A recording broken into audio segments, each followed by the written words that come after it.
After the great flood, yes, the one with Noah and the ark, humanity got a fresh start. People were spreading out, repopulating the earth, building families and figuring life out again. And for a while things were good. But here's where our story really begins. At that time, everyone on Earth spoke the same language. Imagine that.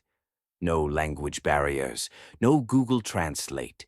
Just one universal way to talk, work, and live together. Simple, right? And these people, they were smart, really smart. They settled in a place called Shinar, which is believed to be somewhere in ancient Mesopotamia. Think modern-day Iraq. And as they looked around this flat land, they had a big idea. We should build something incredible, they said. Something that shows how powerful we are. A city, and right in the middle of it, a tower.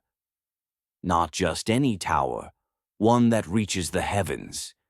This wasn't just about architecture. It was about ambition. They wanted to make a name for themselves, to leave a mark. They were afraid of being scattered across the earth again, like what happened after the flood. So, in their minds, if they built this tower, they'd stick together forever. So they got to work. Bricks, mortar, sweat, teamwork, the whole deal. And this tower? It started to rise, higher and higher. But there was a problem brewing, not with the bricks, not with the design. The problem was pride. They weren't just building a tower. They were building a monument to themselves, their own power, their own greatness. And in doing so, they were pushing God out of the picture. Now God sees everything, and he saw what they were doing.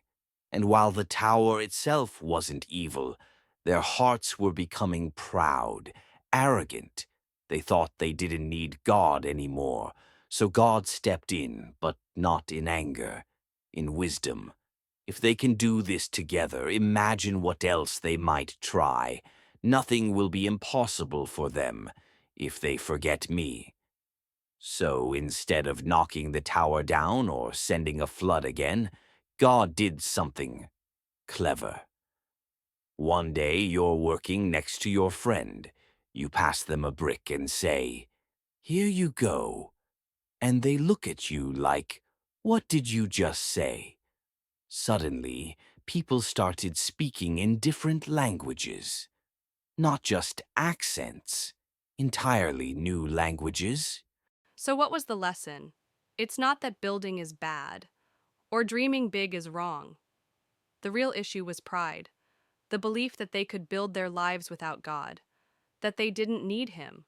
This story reminds us that unity is powerful, but it's even more powerful when it's rooted in humility, in love, in purpose bigger than ourselves. And maybe that's something we still wrestle with today. So, the next time you see a tall building or hear someone babbling, remember the Tower of Babel and the simple truth that it's not just about what we build, it's why we build it.